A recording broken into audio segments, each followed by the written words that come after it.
Budget जा चुका है और शायद आपको, हमको और बाजार को समझ भी आ चुका है, लेकिन समझे तो समझे कितना, और बजट पर ही ध्यान रखना है या बजट के बाहर भी, क्योंकि एक्शन बजट के वक्त, बजट से पहले और बजट के बाद भी भरपूर बना हुआ है। इसीलिए हमने आज से एक खास सीरीज की है शुरुआत, बजट और बाजार। और इस सीरीज की शुरुआत करने के लिए हमें जो सबसे बेस्ट, सबसे शानदार, सबसे बेहतरीन मार्केट एक्सपर्ट मिल सकते थे, वो ऐसी जगह से जहां से वो पूरी दुनिया पर नजर रखते हैं और भारत पर भी, और जिनकी पूरी पकड़ हमारे बजट पर भी है और साथ ही दुनिया भर की पॉलिसीज पर भी। जी हाँ, सिंगापुर से हमारे साथ कार्यक्रम में शामिल हो रहे हैं हेलियस कैपिटल के समीर अरोड़ा सर।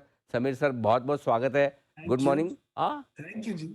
सर आप तो और वो पूरे ग्रीन ग्रीन सूट पहन के भी आए हैं आपके लिए, एग्जैक्ट, ग्रीन चेयर करने के लिए। क्या बात है, मतलब shirt green, tie green, suit का कलर ग्रीन, इतना अच्छा लगा बजट सर? बजट तो अच्छा लगा था, जी। लेकिन बजट के बाद जो हुआ कल बड़ी डिसअपॉइंटमेंट थी। लेकिन बजट में कोई इशू नहीं था जिसमें आप कहें कि ये थोड़ा बेटर हो सकता था। आपको एक आदमी बोले कि एचडीएफसी लाइफ में ये हो गया, वो हो गया, काइंड ऑफ इंश्योरेंस सेक्टर में, वो छोटी बात है। बिग पिक्चर में जो जो चीजें आप बजट से सोच सकते थे, एक तो कि कुछ पॉजिटिव चीजें हो और एक कोई नेगेटिव चीज ना हो। तो नेगेटिव चीज थी कि भाई कैपिटल गेन्स टैक्स वगैरह नहीं होगा, और पॉजिटिव में आपने फिस्कल कंसोलिडेशन और कैपेक्स की अच्छी ग्रोथ, और थोड़ा थोड़ा इनकम टैक्स में थोड़ा थोड़ा कमी, और हाई नेटवर्थ वाले का भी काम, जो हमारे एआईएफ को भी फायदा होगा जिसका कि वो 39% कैप हो गया। तो सब चीजों से अच्छा था बजट, बहुत बढ़िया था। ओवरऑल अच्छा था। अब एक-एक चीज़ पर मैं आपसे राय लेना चाहता हूँ। आमतौर पर एफआईज़ को एक बात बड़ी पसंद आती है और वो गौर से देखते भी हैं कि फिस्कल डिसिप्लिन कैसा है। वित्तीय घाटा आप कंट्रोल कर रहे हैं, नहीं कर रहे हैं, 6% के नीचे का टारगेट और वित्त वर्ष 2026 तक 4.5% का टारगेट। आपको लगता है सर अचीवेबल है? अचीवेबल का पहली बात तो टारगेट बने तो फिर अचीवेबल होता है, इन द सेंस कि फिर गवर्नमेंट उस दौरान काम प्रेशर में करेगी। रहती है कि उन्होंने ये कमिट किया है। हुँ, और ये इसका सिंपल रीजन कि वाई फिस्कल डेफिसिट को लोग देखते हैं कि भाई गवर्नमेंट ही बीच में मार्केट में पैसे लेने इतने ना आ जाए कि कंपनियों को पैसे लेने के लिए ज्यादा इंटरेस्ट रेट देना हो। ठीक तो बात। इनडायरेक्टली जो हम हर वक्त यूएस में देखते हैं कि इंटरेस्ट रेट क्या है, इंटरेस्ट रेट क्या है, यहाँ पे वो फिस्कल डेफिसिट के थ्रू मतलब समझ आती है कि गवर्नमेंट क्या कितना स्पेंड करना चाहती है। So at the first level we hope कि वो मीट होगा। लेकिन ऐसा टारगेट डालने से आप, दैट इज गवर्नमेंट अपने आप अपने ऊपर रिस्पॉन्सिबिलिटी और प्रेशर लेती है ना, तो उसकी भी वैल्यू है अभी के लिए तो। हुँ। सर आमतौर पर है ना, बजट बनने के बाद 2 चीज़ों से बड़ा डर लगता है। एक तो ये कि मतलब जो बड़े-बड़े नंबर्स बताती है ना वित्त मंत्री जी, वो मैथमेटिक्स मैच नहीं होती। कि भई जितना बोल रहे हैं उतना ही पैसा आएगा कि नहीं आएगा, खर्चा कहीं उससे ज़्यादा तो नहीं करना पड़ेगा, कम बता रहे हैं। तो इस बार मैथ्स के लिहाज से बताइए कि सब कुछ तो मैच हो रहा है? और तो दूसरा ये उसमें कि क्या है। जी, जी, हाँ, जी। हाँ, पहले ये बताएँ सर। हाँ। पहले ये उसमें ना रेवेन्यू की लाइन वगैरह बड़ी रीजनेबल ली गई है। पहले तो जीडीपी ग्रोथ रुपी टर्म्स में ली गई है, आई थिंक 10.5%। जी। और फिर उसके ऊपर आप जो रेवेन्यू कलेक्ट करते हैं, टैक्स कलेक्ट करते हैं, वो आप डिपेंड करता है कि जीडीपी का क्या मल्टीपल ले रहे हैं। तो जो मुझे समझ आया, आई थिंक 1.1 टाइम ले रहे हैं, वो भी बड़ा रीजनेबल है। कि भाई अगर 10.5% जीडीपी ग्रोथ होगी रुपीज में, तो करीब 11.5 पौने 12% हमारा टैक्स कलेक्शन होगा। सो दैट डजंट लुक कि आपने बड़ा अग्रेसिव व्यू ले लिया है इसके ऊपर। सेकंड जो सिंपल चीजें मैं देख रहा था, उसमें डाइवेस्टमेंट में भी कोई बहुत ज्यादा नहीं लिया। जो डिविडेंड या पीएसयू से ले लेंगे, उसमें भी कोई ऐसी चीज नहीं लगी कि वन ऑफ डाल दिया बीच में और बाद में देखेंगे क्या होता है। सो ओवरऑल इसलिए लोगों को ये बजट, जो भी मैंने रिपोर्ट भी पढ़ी इकोनॉमिस्ट वगैरह की, डिफरेंट लोगों ने जो लिखी हैं, सबको लगा कि रियलिस्टिक नंबर्स है। ठीक तो बात लोगों है। को अच्छा लगा ये, तो हम भी, क्योंकि ये हम अलग से बैठ के अपने आप तो करते नहीं है। हुँ। इसमें तो हम 5-6 लोगों की रिपोर्ट पढ़ रहे हैं और उससे व्यू लेते हैं कि ये ठीक है कि नहीं। अगर 3 लोग कहते होते गंदा है और 3 लोग कहते अच्छा है ऑन दिस पॉइंट, तो फिर आगे स्टडी करते हैं भाई क्या इसमें क्या फर्क है दोनों की assumptions में। लेकिन इसमें ब्रॉडली कंसिस्टेंसी थी अक्रॉस एवरीबडी कि ये नंबर्स बड़े रीजनेबल और रियलिस्टिक है। बिल्कुल ठीक बात है। तो ये इंटरेस्टिंग चीज़ है कि नंबर्स इस बार ठीक है। और दूसरी चीज़ जो सर बजट के बाद हमेशा टेंशन रहती है, किसी बिल में से कोई साँप निकल कर तो नहीं आ जाएगा। वो मतलब वो फाइन प्रिंट में क्या डिटेल्स निकलेंगी, उससे बड़ा डर लगता था। इस बार सब ठीक है? इसीलिए जी मैं आजकल बजट वाले दिन टीवी में ना हाँ, आकर एक्चुअली। अगले दिन आता हूँ, ताकि पहले मैं कह दूं बड़ा अच्छा बजट है और वो असल में गंदा हो या उल्टा हो, या गंदा बोल दो और अच्छा। सही तो बात अभी है। तक तो कोई लगता नहीं है इस पॉइंट पे कि किसी भी पॉइंट पे किसी हुँ, ने कोई नई चीज ढूंढी है, जी। इससे लगे कि वो बोला कुछ और अंदर कुछ और था, तो हुँ। वो बढ़िया है। अच्छा सर, जो कोशिश की है सरकार की कि छोटा मोटा ही सही, थोड़ा लोगों के हाथ में पैसा ज़्यादा जाए, निचले स्तरों पर जिनकी कमाई है उनको भी, और हाईएस्ट टैक्स स्लैब में सरचार्ज कम करके भी जो पैसा देने की कोशिश की गई है, उसका क्या असर दिखेगा? उसका मुझे उस वक़्त समझ नहीं आई थी, लेकिन बाद में मुझे लगता है कि वो बहुत ज़्यादा नहीं हुआ है। बिकॉज़ वो जो ओल्ड रेजीम और न्यू रेजीम हुँ, में ऑफ़ कोर्स नए लोगों को तो आई थिंक न्यू रेजीम की तरफ ही पुश करेंगे, लेकिन जो ओल्ड असली लार्ज बेस है, वो वेदर करंटली वो न्यू रेजीम में नहीं जाएगा। तो इसलिए कलेक्टिवली मुझे जो समझ आया कुछ 6-7 हज़ार करोड़ का ही सिर्फ़ extra money in the hands of the investors है कलेक्टिवली, जो बहुत ज्यादा नहीं है।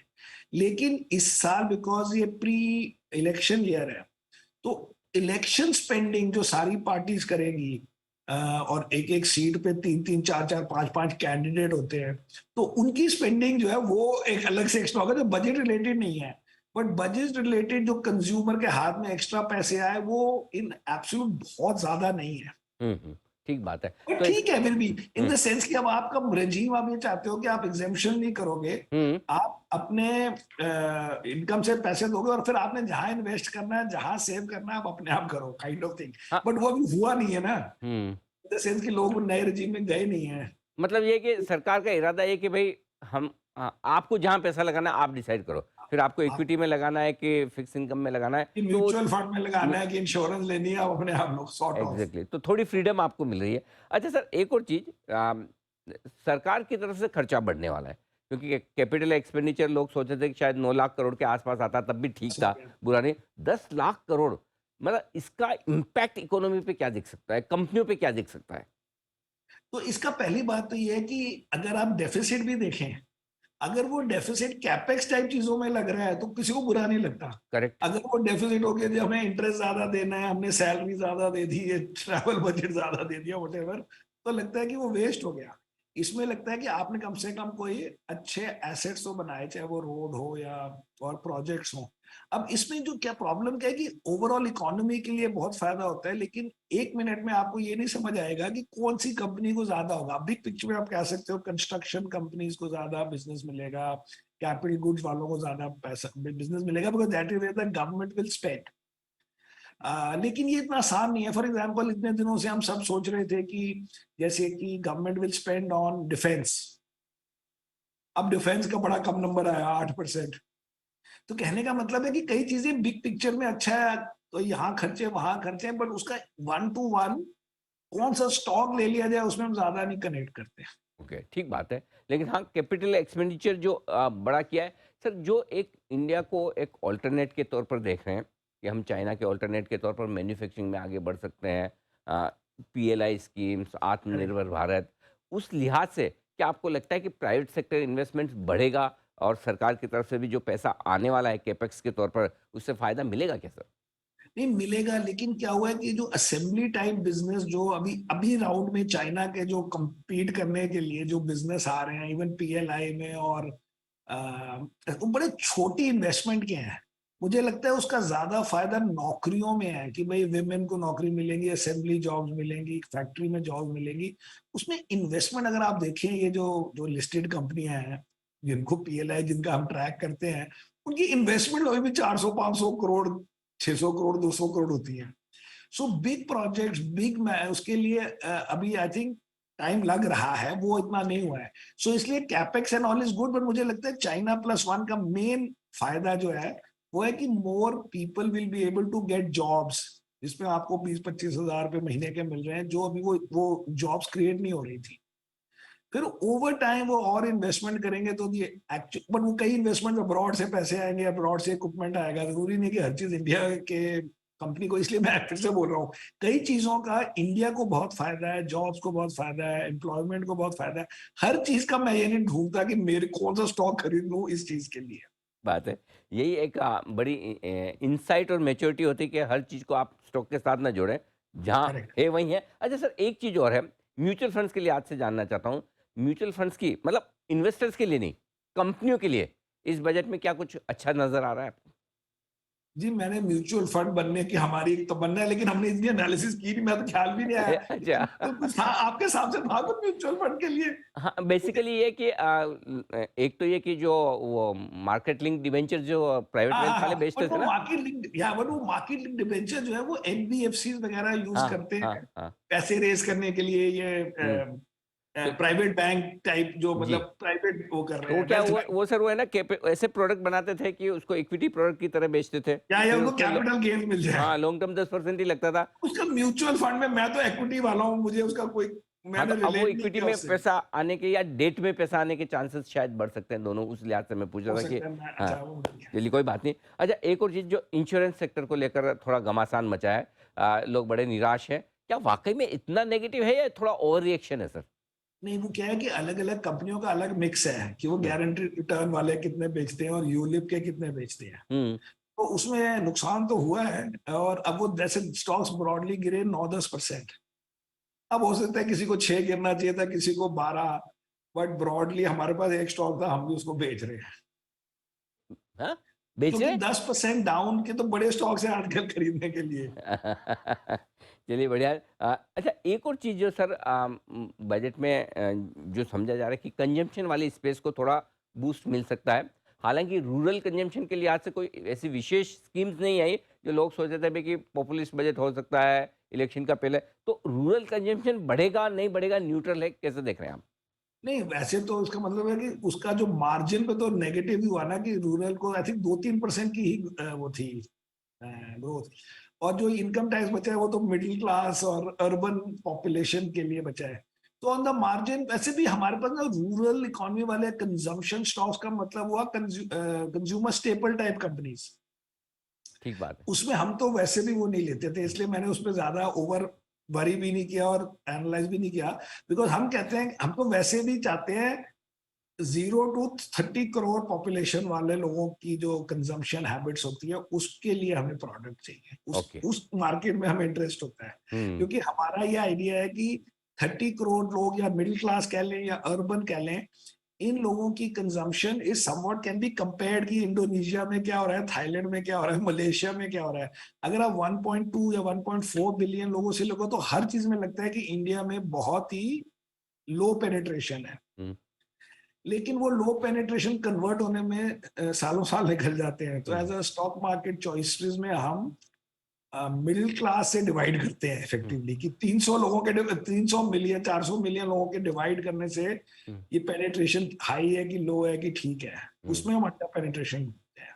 अच्छा सर, एक आपके आपको पसंद नहीं आने वाला सवाल पूछूँगा मैं। वो ये कि आमतौर पर मतलब जितने कल से लेकर आज तक जितने एक्सपर्ट से बात हो रही है, सभी बोले कि इस बजट के बाद है ना, फिक्स इनकम में, डेट में पैसा लगाना थोड़ा अट्रैक्टिव हो गया। अब तो आप तो हार्डकोर इक्विटी वाले हैं, उसमें भी कभी-कभार ही मतलब साल 2-4 साल में 1 आध बार आप मंदी की बात करते हैं, बाकी तो हमेशा आपका चेहरा मुस्कुराता हुआ ही रहता है।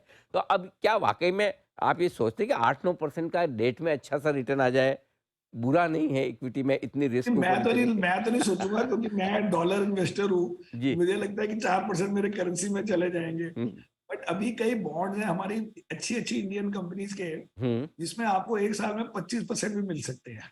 मैं तो वो आज पर्सनली सोच रहा था लेने की एक आध। ऑल्दो इक्विटी इन्वेस्टमेंट बहुत है इंडिया में, बट कई बॉन्ड्स में अब 80 और 85 में मिल रहे हैं, जो आजकल न्यूज में है स्टॉक्स। जी, लेकिन जी। कोई लॉजिक नहीं है कि उनके आपको 100 नहीं मिलेंगे एक साल बाद, मतलब मतलब फेस वैल्यू वापस नहीं मिलेगी या प्रिंसिपल वापस नहीं मिलेगा। तो वो मुझे बड़े मेरे टाइप के लगते हैं आइडियाज। लेकिन सर कभी-कभी ऐसा होता भी होगा आपके साथ कि भई एक तो मुझे अगर पर्सनल इन्वेस्टमेंट करना है तो ज़्यादा किसी को जवाब नहीं देना, हाई रिस्क प्रोडक्ट्स भी मैं इन्वेस्ट कर सकता हूँ और अगर एक पब्लिक मनी या फिर इन्वेस्टर्स का पैसा लगाएँ तो थोड़ी कशमकश रहती होगी, यार सेफ चलें। नहीं, एक्चुअली क्या है कि हम स्टॉक्स अपने आप नहीं लेते। हाँ, खत्म, स्टोरी ओवर। एक भी ओके, स्टॉक नहीं लेता मैं। वो पुराने मेरे पड़े हुए हैं 3-4 एचडीएफसी बैंक और 1-2 और पुराने स्टॉक्स पड़े हैं। ओके। मैं स्टॉक्स अपने आप नहीं लेता, मैं फंड में, अपने फंड में लेता हूँ, और अपने फंड में जब मैंने डिसीजन लेनी है, तो जब वो मेरे लिए ठीक है, सबके लिए ठीक है। तो that broadly we don't do. लेकिन अगर कभी जैसे प्राइवेट को इक्विटी लेनी, वो भी मैंने बंद करी हुई है, उसमें हमेशा नुकसान ही रहा है। और ये कभी-कभी ये डिस्ट्रेस डेट, जो मुझे लगता है कि डिस्ट्रेस इतना नहीं है, बिल्कुल भी नहीं है, वो तो हम फंड में वैसे भी नहीं लेते। हुँ, तो मेरे को लगता है कि हम, क्योंकि वैसे भी आपको पता है हमारी स्ट्रैटेजी में हम 30-35 स्टॉक लेते हैं। हुँ, मैं कंसंट्रेशन तो ये नहीं मैं करता कि मैं फंड के लिए ऐसे कर रहा हूँ। हम्म। मुझे लगता है वही करेक्ट स्ट्रैटेजी है। अगर आ मैं अकेला होता और मेरा फंड नहीं होता, फिर भी मैं 30-35 स्टॉक ही लेता। हम्म। और मैं वैसे भी अपने फंड का लार्जेस्ट इन्वेस्टर हूँ, तो एक अच्छा ही जी, बात। चल नहीं ठीक बात है, फेयर इनफ। तो सर अभी इस वक्त फंड में बताएं, बजट के बाद आपकी पोजीशनिंग कैसी है लॉन्ग शॉर्ट के लिहाज से? हमारी लॉन्ग शॉर्ट की पोजीशनिंग बड़ी वैसे तो गलत निकली, क्योंकि हम तो कुछ 72 नेट पे है। अच्छा। तो हमने सोचा था कि बजट ठीक होगा, अच्छा होगा, और पहले भी क्योंकि जनवरी मंथ खराब रहा था, हम्म। तो मार्केट का और सबका, तो हमने सोचा कि ये गलत है कि इतना हमें अंडर परफॉर्म नहीं करना चाहिए। जब यूएस भी अच्छा कर रहा है और चाइना भी अच्छा कर रहा है, दैट मीन्स आउटसाइड इंडिया अच्छा कर रहा है, तो हो सकता है कि कुछ लोगों ने, एफआईआई ने मोस्टली, इंडिया बेच के चाइना जाने की कोशिश करी हो, तो वो हो सकता है थोड़ा बहुत वो ट्रेड हो रहा था। लेकिन बजट अच्छे होने के बाद कल की परफॉर्मेंस तो डिसअपॉइंटिंग थी, सारे स्टॉक गिर गए, हमारे बैंक्स वगैरह गिर गए। बट हमने मंडे को, that means one day before budget, हमने गुजरात अंबुजा लिया था। Okay. It had already fallen 20-25%, तो उसमें हमने अपने जो नॉर्मल हम 2-3% के ये नए नई चीजें लेते हैं वो हमने ली थी, थिंकिंग की ये ठीक है, और अभी भी कहते हैं ठीक है, और फिर और ले लेंगे आफ्टर सम टाइम। हाँ। ठीक बात है।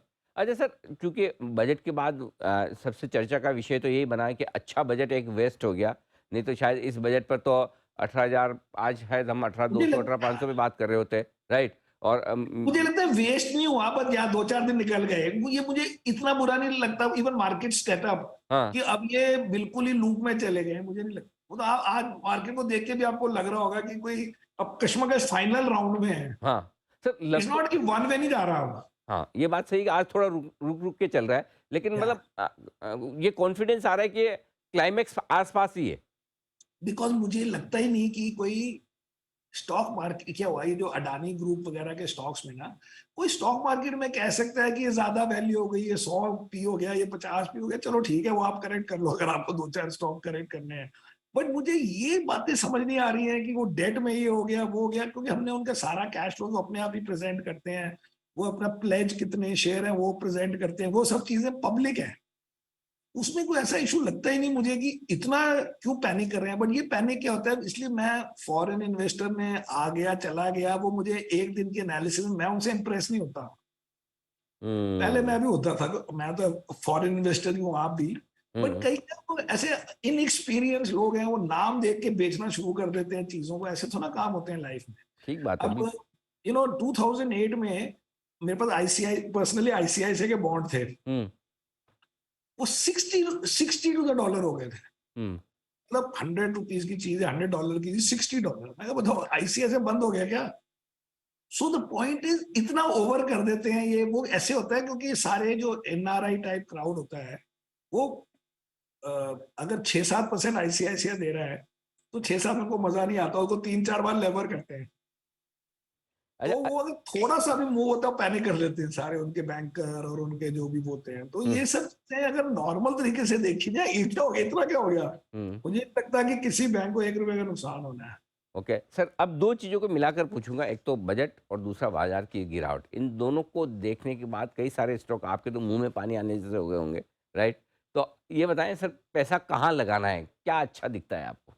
तो मैंने जी बिग पिक्चर ये बनाया है कि आज हमारी जो कॉल हुई थी ना, रोज होती है हमारी, कि भाई 8-10% से कम अगर डाउन है तो बात ना करो स्टॉक खरीदने के लिए। हाँ, कम से कम इतना तो गिरना क्योंकि ही चाहिए। अब वो, क्योंकि मार्केट भी 5% डाउन है, हाँ, तो कम से कम 10% का कट ऑफ तो रखो। करेक्ट?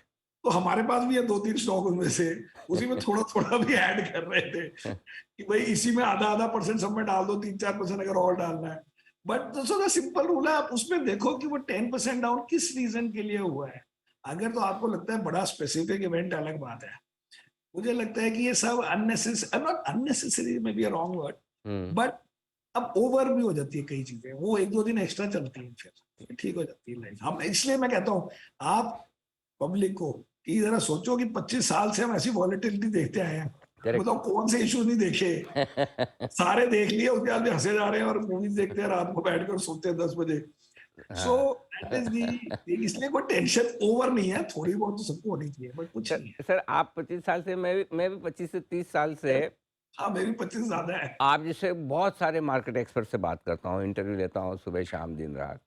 तब मैंने ऐसा फंड मैनेजर कोई देखा नहीं जो आके बोल दे हाँ यार ये मेरा गलत हो गया, मैंने यार ले लिया 20% नीचे है, या हमारे पास बहुत सारे स्टॉक जो 10 मतलब यही आपकी जो है ना मतलब क्या कहूँ मैं इसको, ट्रांसपेरेंसी कहते हैं, ऑनेस्टी कहते हैं, और दिल खोल के बात करने वाली जो हाँ, दिल खोल के। हाँ तो मतलब मुझे तो बहुत ही पसंद आती है, इसलिए मैं क्योंकि आपका बहुत मेरे को बड़ा ये फैन हूँ। लगता है कि मैं इस पब्लिक जो मेरे को सुन रही है, जी, उनको बेवकूफ बनाने नहीं मैं आया, बिल्कुल ठीक बात, बिल्कुल उनको नहीं मैं कहानी सुनाने आया, करेक्ट। क्योंकि वो तो मेरा लव है उनका। हाँ, नहीं तो आमतौर पर ना हम फंड मैनेजर को ये मानते हैं, फंड मैनेजर ये तो अच्छा ही बोलेगा। इसको तो तेजी बोलनी है बाई नेचर। लेकिन बट आप वैसे Teji in general has been very positive कि हम्म, तेजी रखी जाए, ठीक बात है। वंस इन अ वाइल थोड़ा बहुत हुआ, बट तेजी से ही सारा लाइफ का वो है, क्योंकि इक्विटी मार्केट में ओवर टाइम तेजी has work better than anything else. बिल्कुल सर। बहुत बहुत धन्यवाद सर, पिछली बार आप मुंबई आके गए, मुलाकात नहीं हो पाई, अब की बार आपकी मुंबई की विजिट में आपने सामने वाला इंटरव्यू करना बड़े दिनों से ओके, ड्यू है, तो बिल्कुल सर मुलाकात करेंगे। आज के लिए बहुत बहुत धन्यवाद सर, बजट के बाद आपने दिल खोलकर थैंक एकदम यू, अच्छे से बाजार का डायरेक्शन और सिचुएशन को हमारे दर्शकों को समझाया। Thank you so much sir. Thank you ji. Thank you. तो ये थे Samir Arora sir, Helios Capital से सिंगापुर से, बताते हुए बजट के बाद बाजार के डायरेक्शन पर अपनी राय। एक छोटे से ब्रेक का वक्त है, बने रहिए हमारे साथ। नमस्कार।